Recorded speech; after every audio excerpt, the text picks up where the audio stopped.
में आपको किस तरह की रणनीति बनानी चाहिए, कौन से लेवल्स पर अब आपको नजर रखनी चाहिए, ये बताने के लिए डिम्पी अब हमारे साथ फोन लाइन पर जुड़ चुके हैं।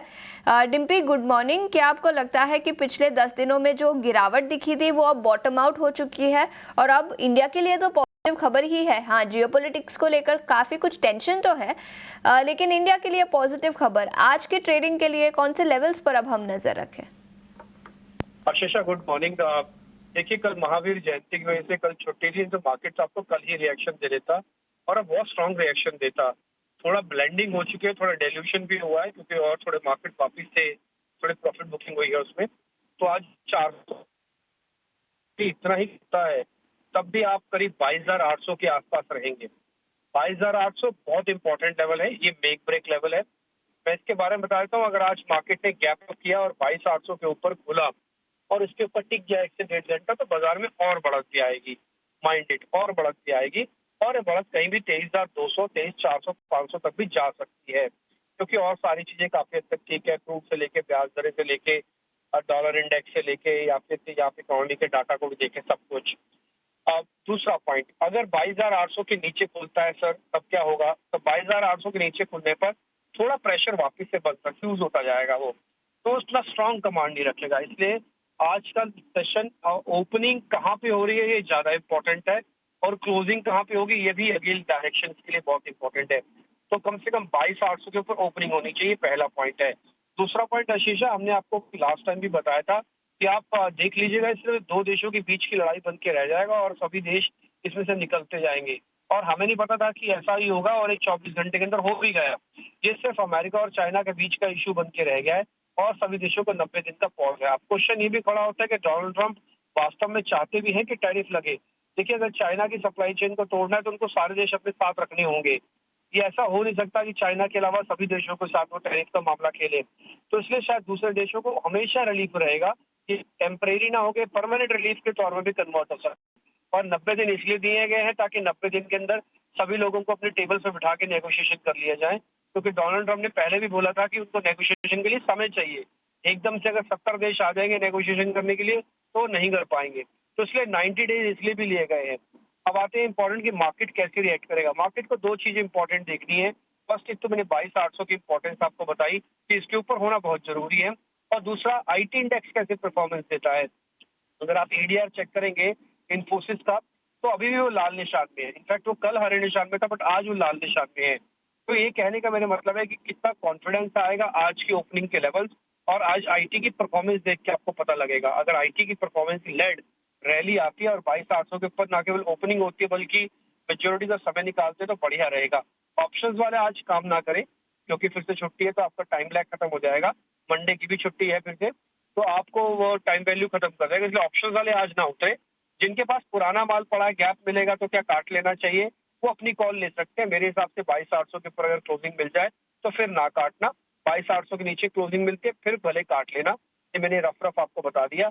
और एफ एंड बैंक में 4 शेयर है, पुट कॉल रेशियो ठीक है। एफआई की होल्डिंग थोड़ी कम हुई है, 21% के आसपास रह गई है।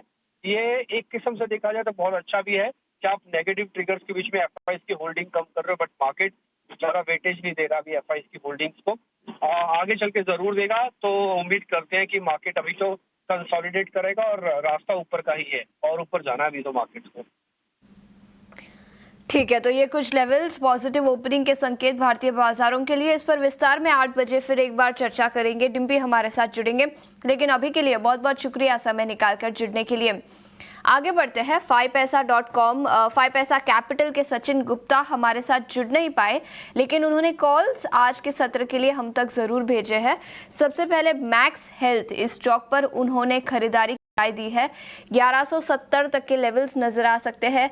1089 का स्टॉप लॉस बनाने की सलाह, और इसके अलावा आईटी सेक्टर से टेक महिंद्रा के फ्यूचर्स को बेचने की सलाह, जहां पर 1220 तक के लेवल्स नजर आ सकते हैं, और 1310 का स्टॉप लॉस बनाने की सलाह। तो टेक महिंद्रा, इस स्टॉक पर उन्होंने बिकवाली की राय दी है। तो दोनों ही ट्रेडिंग कॉल्स सचिन गुप्ता ने हम तक भेजे हैं।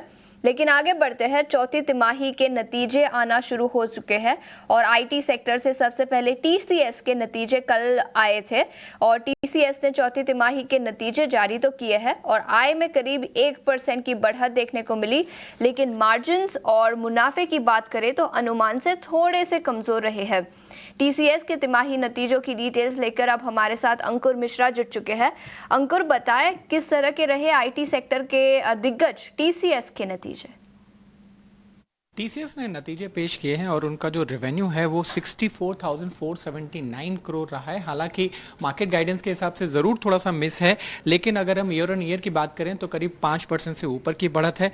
साथ ही जो रीजनल मार्केट्स हैं वहाँ पर बढ़ोतरी देखी गई है, वो ओवरऑल 22% के ऊपर है और बीएफएसआई सेक्टर जो कि इनका कोर एरिया ऑफ ग्रोथ है, 30% से ज़्यादा का जो शेयर है टीसीएस का, उसमें भी ग्रोथ यहाँ पे 2.5% YOY देखने को मिली है। इसके साथ अगर हम ऑपरेटिंग मार्जिन्स की बात करें, वहां पे थोड़ा QOQ डिक्लाइन जरूर देखने को मिला है। 24.2% का मार्जिन रहा है और नेट मार्जिन 19% रहा है।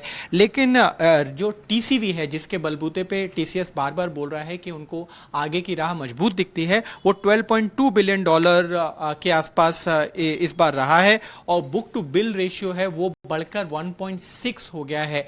तो यहाँ पर कहने का मतलब यही है कि जो आगे का गाइडेंस है वो कंपनी अभी भी चूंकि नंबर्स में तो बात नहीं करती है, लेकिन ऑप्टिमिज्म बना हुआ है। यूएस को लेकर चिंताएं जरूर है, वहां पे क्लाइंट से बातचीत चल रही है, लेकिन कंपनी का कहना यह है कि वो अपना जो गाइडेंस है, जो अपनी ग्रोथ की रफ्तार है, आगे और भी बेहतर मानती है, क्योंकि उसका एक उन्होंने उदाहरण दिया कि FY25 की ग्रोथ FY24 से बेहतर थी। इसीलिए जो कैलेंडर ईयर अगले साल का है, उन्हें उम्मीद लग रही है कि यहां से ग्रोथ मैट्रिक्स में और भी बढ़ोतरी होगी, चाहे वो basic numbers book to bill ratio की बात हो या फिर टीसीवी की बात हो, और उसके बुनियाद पर उनको कंपनी को लगता है कि आगे का गाइडेंस यहां से बेहतर होगा।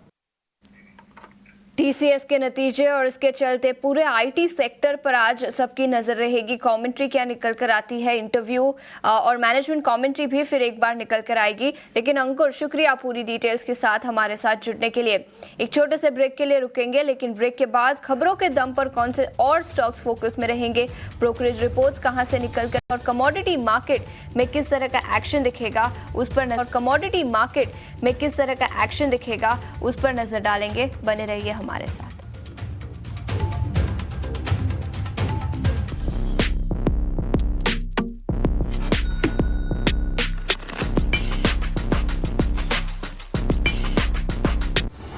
In association with SBI, best है सबको पता है। बाजार का मोमेंटम भी बहुत शानदार है, सबका मूव आज बाजार में देखने को मिला है। ग्लोबल बाजारों का हर अपडेट सबसे पहले और सबसे सटीक, निष्पक्ष तरीके से बाजार की सभी खबरें, आईपीओ बाजार के हर एक्शन पर नजर, इंडस्ट्री का हर ट्रेंड सबसे पहले, ताकि आप बने कंपनियों की तरक्की में भागीदार। मेरे साथ जुड़िए रोज और जानिए ट्रेड के साथ निवेश के सभी मौके। सदियों से बद्री, केदारनाथ और गंगोत्री यमुनोत्री की 4 धाम यात्रा उत्तराखंड की अर्थव्यवस्था की थामी सरकार ने 6 मार्च को शीतकालीन 4 धाम यात्रा का शुभारंभ किया। 4 धाम ऑल वेदर रोड, आधुनिक एक्सप्रेसवे, रेलवे, विमान और हेलीकॉप्टर सेवाओं का विस्तार 10 वर्षों में उत्तराखंड में तेजी से विकास हुआ है। शीतकालीन 4 धाम यात्रा का उद्देश्य धार्मिक और अन्य पर्यटन गतिविधियों जैसे होम स्टे आदि को प्रोत्साहित करना है। इसका आकर्षण बढ़ाने के लिए केंद्र सरकार ने केदारनाथ और हेमकुंड रोपवे परियोजनाओं को मंजूरी दी है। इन दोनों रोपवे परियोजनाओं के पूर्ण हो जाने के पश्चात जो वृद्ध हैं, शारीरिक रूप से कमजोर है, वह भी यात्रा करके पुण्य लाभ को प्राप्त कर पाएंगे। सेवा, सुशासन और समर्पण के 3 साल बेमिसाल। Journalism is a mission, not just to seek accountability or a fight for justice, but for honesty and integrity. Voicing citizens' concerns and using the truth to demand answers, ensuring that you come first on agenda. Watch News on Agenda with me, Madhudas Gopalakrishnan, weeknights at 10 o'clock only on Times Now.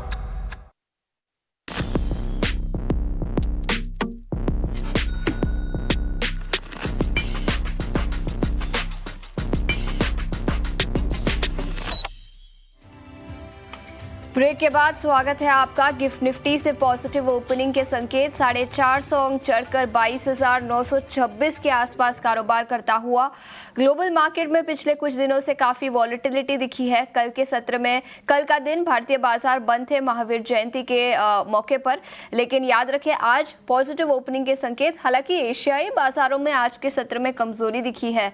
Japanese market Nikkei की बात करें तो यहाँ पर भारी गिरावट, KOSPI 2% की गिरावट के साथ कारोबार करता हुआ, लेकिन हमारे गिफ्ट निफ्टी में एडजस्टमेंट होगा कल के सत्र का, जिसके चलते 22,920 के आसपास कारोबार करता हुआ। इसके अलावा डिम्पी से हमने चर्चा की थी और उन्होंने अपने कॉल्स और इन्होंने निफ्टी और बैंक निफ्टी पर कौन से लेवल्स पर नज़र रखनी चाहिए वो हमें बताए थे। उस पर एक बार नज़र डाल लेते हैं। निफ्टी की बात करें तो सबसे पहले 22,300 और 21,000 ये दो इंपॉर्टेंट सपोर्ट लेवल्स होंगे। 22,800 और 23,000 ये इंपॉर्टेंट रेजिस्टेंस लेवल्स होंगे निफ्टी पर। वही बैंक निफ्टी की बात करें तो 50,800 और 51,200 ये इंपॉर्टेंट रेजिस्टेंस लेवल्स और 50,200 और 50,000 ये इंपॉर्टेंट सपोर्ट लेवल्स होंगे, जहां पर आज के सत्र में आपको नजर रखनी चाहिए।